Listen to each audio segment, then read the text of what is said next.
El gato negro. Por Edgar Allan Poe. Relativamente a la más extraña y sin embargo más familiar historia, que voy a extender por escrito, no aguardo ni solicito el crédito. Verdaderamente sería insensato esperarlo en un caso en que mis sentidos arrojan su propio testimonio. Sin embargo, yo no estoy loco, y ciertamente no sueño. Pero mañana muero, y hoy querría aliviar mi alma. Mi designio inmediato es presentar ante el mundo, clara, sucintamente, y sin comentarios, una serie de simples acontecimientos domésticos. Por sus consecuencias, estos acontecimientos me han aterrorizado, me han torturado, me han anonadado. Con todo, yo no trataré más que de aclararlos. Para mí no han presentado quizás más que horror. A muchas personas parecerán menos terribles que estrambóticos. Quizás, más tarde, se encontrará una inteligencia que reducirá mi fantasma a su estado natural, inteligencia, más calmada, más lógica, y sobre todo menos excitable que la mía, que no encontrará en las circunstancias que relato con terror más que una sucesión de causas y defectos muy naturales. En mi infancia había sido conocido por la docilidad y humanidad de mi carácter. Mi ternura de corazón era tan extremada que había hecho de mí el juguete de mis camaradas. Tenía frenesí, particularmente por los animales, y mis parientes me habían permitido poseer una gran variedad de favoritos. Pasaba con ellos casi todo el tiempo y nunca me consideraba tan feliz como cuando les daba de comer o acariciaba. Esta particularidad de mi carácter aumentó con los años y cuando llegué a ser un hombre, vino a constituir uno de los principales motivos de placer. Para los que han profesado afecto a un perro, fiel y con acento agudo e inteligente, no tengo necesidad de explicar la naturaleza o la intensidad de goces que puede esto proporcionar. Hay en el desinteresado amor de un animal, en su abnegación, alguna cosa que va directamente al corazón del que ha tenido frecuentemente la ocasión de experimentar la humilde amistad y la fidelidad de la envoltura del hombre natural. Me casé joven, y fui dichoso con encontrar en mi mujer una disposición simpática a la mía. Observando mi afección por estos favoritos domésticos, no perdió ocasión alguna de proporcionarme los de la especie más agradable. Teníamos pájaros, un pez dorado, un perro bellísimo, conejos, un pequeño mono y un gato. Este último animal era notablemente robusto y hermoso, completamente negro y de una sagacidad maravillosa. Refiriéndose a su inteligencia, mi mujer, que en el fondo no era poco supersticiosa, hacía frecuentes alusiones a la antigua creencia popular, que miraba en todos los gatos negros brujas disfrazadas. No significa esto que ella hablase siempre seriamente sobre este punto, y si yo lo menciono, es sencillamente porque me viene a la memoria en este momento. Plutón, este era el nombre del gato, era mi favorito, mi camarada. Yo le daba de comer y él me seguía por la casa a donde quiera que fuese. Esto me tenía tan sin cuidado, que llegué a permitirle me acompañara por las calles. Nuestra amistad subsistió así muchos años, durante los cuales el total de mi carácter, por obra del demonio de la intemperancia, me avergüenzo de confesarlo, sufrió una alteración radicalmente mala. Me hice de día en día más taciturno, más irritable, más indiferente a los sentimientos de los otros. Me permitía emplear un lenguaje brutal con mi mujer. Con el tiempo aún la injurié con violencias personales. Mis pobres favoritos naturalmente debieron sentir el cambio de mi carácter. No solamente los abandoné, sino que los maltrataba. En cuanto a Plutón, todavía tenía para él una consideración suficiente que me impedía pegarle, mientras que no me daba escrúpulos de maltratar a los conejos, al mono y aún al perro, cuando por acaso o por cariño se encontraban en mi camino. Mi mal me invadía cada vez más, porque el mal es comparable al alcohol, y con el tiempo Plutón mismo, que mientras tanto envejecía y que naturalmente se iba haciendo un poco desapacible, Plutón mismo empezó a conocer los efectos de mi carácter malvado. Una noche, como yo entrase en casa muy ebrio, saliendo de una de mis habituales tabernas del barrio, imaginé que el gato evitaba mi vista. Lo agarré, mas él, espantado de mi violencia, me hizo en una mano con sus dientes una herida muy leve. Mi alma original pareció que abandonaba mi cuerpo, y una rabia superdiabólica, saturada de yin, penetró en cada fibra de mi ser. Saqué del bolsillo del chaleco un cortapluma, lo abrí, agarré al pobre animal por la garganta y deliberadamente le hice saltar un ojo de su órbita. Me avergüenzo, me abraso, me estremezco al escribir esta abominable atrocidad. Cuando mi razón volvió con la mañana, cuando se hubieron disipado los vapores de mi crápula nocturna, experimenté una sensación mitad horror, mitad remordimiento, por el crimen de que me había hecho culpable, pero era todo a lo más un débil y equívoco sentimiento, y el alma no sufrió las heridas. Me sumí en los excesos y bien pronto ahogué en vino todo recuerdo de mi acción. Entretanto el gato sanó lentamente. La órbita del ojo perdido presentaba, es verdad, un aspecto horroroso, pero en adelante no pareció sufrir. Iba y venía por la casa, según su costumbre, pero como llegar a verme, guiado en mi aproximación con horror extremo. Me restaba lo bastante de mi antiguo corazón para sentirme afligido por esta antipatía evidente de parte de un ser que tanto me había amado otras veces. Pero este sentimiento dio bien pronto lugar a la irritación. Y entonces apareció como para mi postrera o irrevocable caída, el espíritu de la perversidad. De este espíritu la filosofía no da cuenta alguna. Con todo, tan seguro como existe mi alma, yo creo que la perversidad es uno de los primitivos impulsos del corazón humano, una de las indivisibles primeras facultades o sentimientos que dan la dirección al carácter del hombre. ¿Quién nos ha sorprendido 100 veces cometiendo una acción sucia o vil, por la sola razón que él sabía no la debía cometer? No tenemos una perpetua inclinación, no obstante la excelencia de nuestro juicio, a violar lo que es ley, simplemente porque comprendemos que es ley. Este espíritu de perversidad, repito, llegó a causar mi ruina completa. Es ese deseo ardiente, insondable del alma de atormentarse a sí misma, de violentar su propia naturaleza, de hacer el mal por amor al mal, quien me impulsaba a continuar y últimamente a indisponer el suplicio que había impuesto al inofensivo animal. Una mañana, a sangre fría, le puse un nudo corredizo alrededor del cuello y lo ahorqué de una rama de un árbol. Lo ahorqué arrasados en lágrimas mis ojos, con el más amargo remordimiento en el corazón. Lo ahorqué porque yo sabía que él me había amado y porque sentía que no me hubiese dado ningún motivo de cólera. Lo ahorqué porque sabía que haciéndolo así cometía un pecado mortal que comprometía mi alma inmortal, al punto de colocarla, si tal cosa es posible, fuera de la misericordia infinita del Dios misericordiosísimo y terribilísimo. En la noche que siguió al día en que fue concebida esta cruel acción, fui despertado a los gritos de fuego. Las cortinas de mi lecho estaban convertidas en llamas. Toda la casa estaba ardiendo. No sin gran dificultad escapamos del incendio mi mujer, un criado y yo. La destrucción fue completa. Fue absorbida toda mi fortuna. Y entonces me entregué a la desesperación. No pretendo establecer una relación de la causa con el efecto, entre la atrocidad y el desastre. Estoy muy por encima de esta debilidad. Mas doy cuenta de una cadena de hechos y no quiero descuidar ni un solo eslabón. El día que siguió al incendio visité las ruinas. Los muros habían caído a tierra, exceptuando uno solo, y esta sola excepción se encontró ser un tabique interior poco sólido, situado casi en la mitad de la casa y contra el cual se apoyaba la cabecera de mi lecho. La fábrica había aquí resistido en gran parte a la acción del fuego, cosa que yo atribuía que recientemente se había renovado. Alrededor de este muro, una multitud estaba apiñada y muchas personas parecían examinar una porción particular con minuciosa y viva atención. Las palabras extraño, singular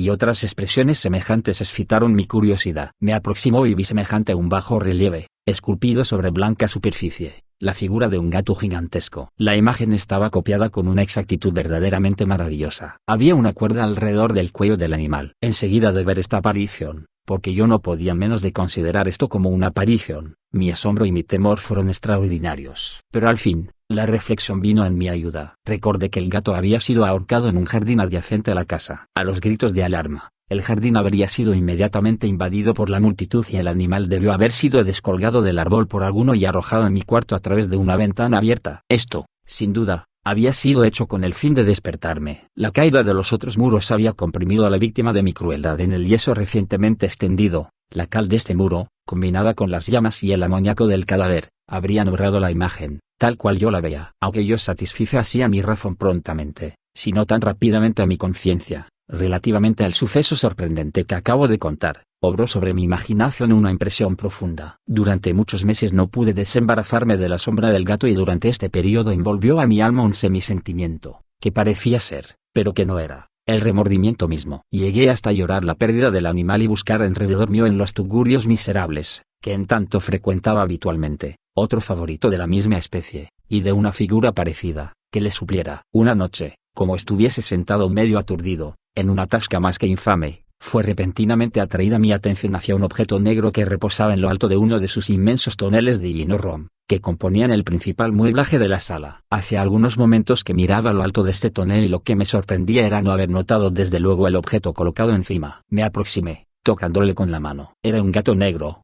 un enorme gato, al menos tan grande como Plutón, igual a él en todo, excepto en una cosa. Plutón no tenía ni un pelo blanco en todo el cuerpo, al par que este tenía una salpicadura larga y blanca, más de una forma indecisa, que le cubría casi toda la región del pecho. Apenas le hube tocado cuando se levantó súbitamente, prorrumpió en ronca y continuada carretilla, se frotó contra mi mano y pareció encantado de mi atención. Era, pues, el verdadero animal que yo buscaba. Enseguida propuse al dueño de la tasca comprarlo, pero este no se dio por entendido, no le conocía, no le había visto nunca, hasta aquel momento. Continué mis caricias y cuando me preparaba a volver a mi casa, el animal se mostró dispuesto a acompañarme. Permitíle hacerlo, bajándome de cuando en cuando y acariciándole al ir andando. Cuando llegó a mi casa, se encontró como en la suya, y llegó a ser enseguida gran amigo de mi mujer. Por mi parte, bien pronto sentí nacer la antipatía contra él. Era casualmente lo contrario que yo había esperado, pero no sé ni cómo ni por qué sucedió esto. Su evidente ternura me disgustaba, fatigándome casi. Lentamente estos sentimientos de disgusto y fastidio llegaron hasta la amargura del odio. Evitaba su presencia y una especie de sensación de vergüenza y el recuerdo de mi primer acto de crueldad me impidieron maltratarle. Durante algunas semanas me abstuve de pegar al gato o golpearle violentamente. Llegué a tomarle un indecible horror, y a huir silenciosamente de su odiosa presencia, como de la peste. Lo que aumentó, sin duda, mi odio contra el animal fue el descubrimiento que hice en la mañana después de haberlo traído a casa, que como Plutón, él también había sido privado de uno de sus ojos. Esta circunstancia no contribuyó más que a hacerle aún más querido a mi mujer, que como ya he dicho, posee en alto grado esta ternura de sentimiento que había sido mi rasgo característico y el manantial frecuente de mis más sencillos y puros placeres. Sin embargo, el cariño del gato para conmigo parecía acrecentarse en razón directa de mi aversión contra él. Seguía mis pasos con una tenacidad que sería difícil hacer comprender al lector. Cada vez que me sentaba, él se acurrucaba bajo mi silla o saltaba sobre mis rodillas cubriéndome de sus caricias horrorosas. Si me levantaba para andar, él se metía entre mis piernas y casi me dejaba caer al suelo, o bien introduciendo sus largas y agudas garras en mis vestidos. Trepaba de esta manera hasta mi pecho. En estos momentos, aunque yo deseaba matarle de un golpe, me detenía, en parte por el recuerdo de mi primer crimen, pero principalmente, debo confesarlo, por un verdadero terror que me causaba el animal. Este terror no era positivamente el terror de un mal físico, y sin embargo, me sería muy difícil definirlo de otra manera. Estoy casi avergonzado de confesarlo. Sí, aún en este lugar de criminales, casi me avergüenzo al confesar que el terror y el horror que me inspiraba el animal se habían aumentado por una de las más grandes quimeras que es posible concebir. Mi mujer había llamado mi atención más de una vez sobre el carácter de la mancha blanca de que he hablado y que constituía la única diferencia visible entre el nuevo animal y el que yo había matado. El lector recordará sin duda, que esta marca, aunque grande, estaba primitivamente indefinida en su forma, pero lentamente, por grados imperceptibles, y que mi razón se esforzó largo tiempo en considerar como imaginarios, había tomado a la larga una rigurosa precisión de contorno. Era, pues, la imagen de un objeto que me hace estremecer al nombrarlo, era lo que sobre todo me hacía tener al monstruo horror y repugnancia, y que me habría impulsado a librarme de él si me hubiera atrevido. Era pues, como digo, la imagen de una cosa horrorosa y siniestra, la imagen de la horca, lúgubre y terrible máquina del horror y del crimen, de agonía y de muerte. Y he aquí que yo era un miserable, más allá de la miseria posible de la humanidad. Una bestia bruta, de la cual yo había con desprecio destruido al hermano, una bestia bruta creando para mí hombre formado a la imagen del Dios Altísimo, un tan grande y con acento agudo intolerable infortunio. ¡Ay! Yo no conocía el descanso del reposo, ni de día ni de noche. Durante el día el animal no me dejaba ni un instante, y en la noche, a cada momento, cuando salía de mis sueños llenos de angustia indefinible, era para sentir el tibio aliento de la Alemania sobre mi rostro, y su inmenso peso, encarnación de una pesadilla que yo era impotente para sacudir, posada eternamente sobre mi corazón. Bajo la presión de tormentos semejantes, lo poco de bueno que restaba en mí, sucumbió. Pensamientos malvados vinieron a ser mis íntimos, los más sombríos y malvados de mis pensamientos. La tristeza de mi humor habitual acrecentó hasta odiar todas las cosas y toda la humanidad, y sin embargo mi mujer no se quejaba nunca. ¡Ay!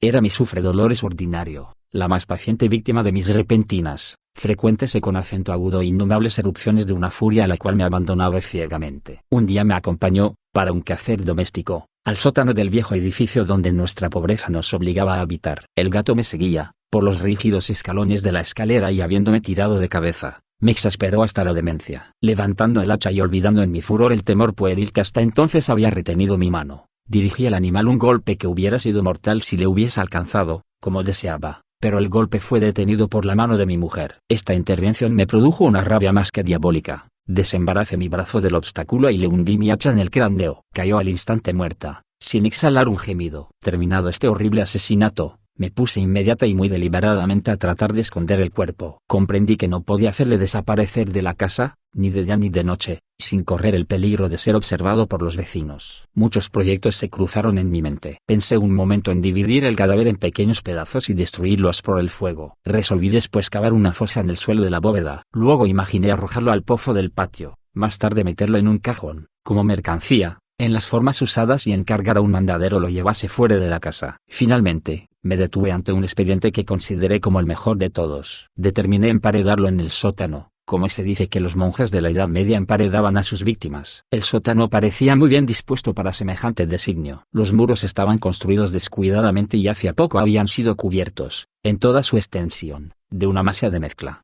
que la humedad había impedido endurecer. Además, en uno de los muros había un bulto causado por una falsa chimenea, o especie de hogar, que había sido tapado y fabricado en el mismo género que el resto del sótano. No dudé que me sería fácil quitar los ladrillos de este sitio, introducir el cuerpo y emparedarlo del mismo modo, de manera que ningún ojo humano pudiera imaginar nada sospechoso. Y no fui engañado en mi cálculo. Con la ayuda de una palanca quité facilísimamente los ladrillos y habiendo aplicado cuidadosamente el cuerpo contra el muro interior lo sostuve en esta postura hasta que restableciese, sin gran trabajo, toda la fábrica en su primitivo estado. Habiéndome procurado una argamasa de cal y arena con todas las precauciones imaginables, preparé una masa, una blanqueadura, que no podía distinguirse de la antigua y cubrí con ella escrupulosamente el nuevo tabique. El muto no presentaba la más ligera señal de renovación. Quité todos los escombros con el esmero más prolijo y expurgué el suelo, por decirlo así. Miré triunfalmente alrededor mío y me dije: aquí a lo menos mi trabajo no ha sido perdido. Mi primer pensamiento fue buscar al animal que había sido causa de desgracia tan grande, porque yo al fin había resuelto darle muerte. Si hubiera podido encontrarle en aquel momento, su destino estaba cumplido, pero parecía que el artificioso animal se había alarmado por la violencia de mi acción reciente y tenía cuidado de no presentarse en mi actual estado de humor. Es imposible describir o imaginar la profunda, la feliz sensación de consuelo que la ausencia del detestable animal obraba en mi corazón. No se presentó en toda la noche, y así esta fue la primera buena noche, desde su entrada en la casa, en que yo dormí tranquila y profundamente. Sí, dormí como un bienaventurado con el peso del crimen sobre el alma. Pasaron el segundo y el tercer día, y sin embargo no vino mi verdugo. Una vez más respiré como hombre libre. El monstruo en su terror había abandonado para siempre aquellos lugares. No le volvería a ver. Mi dicha era suprema. La criminalidad de mi tenebrosa acción no me inquietaba mucho. Se había abierto una especie de sumario a la cual se había dado enseguida por satisfecha. Una indagación se había ordenado también, pero naturalmente nada podía descubrirse. Al cuarto día después del asesinato, una porción de agentes de policía se presentaron inopinadamente en la casa y se procedió de nuevo a una exquisita investigación de lugares. Confiando sin embargo en la impenetrabilidad del escondrijo, no experimenté ninguna turbación. Los oficiales me hicieron acompañarles en la pesquisa. No dejaron de ver ni un rincón, ni un ángulo. Por fin, por tercera o cuarta vez bajaron al sótano. Mi corazón palpitaba pacíficamente, como el de un hombre que duerme en la inocencia. Recorrí de punta a punta el sótano. Crucé mis brazos sobre mi pecho y me pasé descuidadamente de un lado para otro. La justicia estaba plenamente satisfecha, y se preparaba a marchar. La alegría de mi corazón era demasiado fuerte para ser reprimida. Me quemaba el deseo de decir una palabra, solo una palabra en señal de triunfo, y hacer duplicadamente palpable la convicción acerca de mi inocencia. Caballeros, dije al fin, cuando la gente subía la escalera, estoy satisfecho por haber desvanecido vuestras sospechas. Os deseo a todos buena salud y un poco más de cortesanía. Se ha dicho de paso, caballeros, ved aquí una casa singularmente bien construida. En mi rabioso deseo de decir alguna cosa con aire deliberado, entendí apenas lo que hablaba. Yo puedo asegurar que esta es una casa admirablemente construida. Estos muros. ¿Vais a marcharos, caballeros? Estos muros están fabricados sólidamente. Y aquí, por una fanfarronada frenética, golpeé fuertemente con un bastón que tenía en la mano justamente sobre la pared del tabique, detrás del cual estaba el cadáver de la esposa de mi corazón. Ah, que al menos Dios me proteja y me libre de las garras del archidemonio. Apenas el eco de mis golpes turbaron el silencio, cuando una voz me respondió del fondo de la tumba, un lamento primero, velado y entrecortado como el sollozo de un niño, luego, enseguida, inflamándose en un grito prolongado, sonoro y continuo, anormal y antihumano, un aullido, un alarido mitad horror, mitad triunfo, como solamente puede salir del infierno, horrible armonía brotando a la vez de las gargantas de los condenados en sus torturas y de los demonios regocijándose en su condenación. Contaros mis pensamientos sería insensato. Me sentí desfallecer y caí tambaleando contra el muro opuesto. Durante un momento los agentes colocados sobre los escalones quedaron inmóviles, estupefactos por el terror. Un instante después, una docena de brazos robustos caían demoledores sobre la pared que vino a tierra de con diéresis en el golpe. El cuerpo, ya muy destrozado y cubierto de sangre cuajada, estaba derecho ante los ojos de los espectadores. Sobre su cabeza, con las rojas fauces dilatadas y el ojo único despidiendo fuego, estaba colocada la abominable bestia cuya astucia me había inducido al asesinato y cuya voz acusadora me había entregado al verdugo. Yo había emparedado al monstruo en la tumba mi infortunada víctima.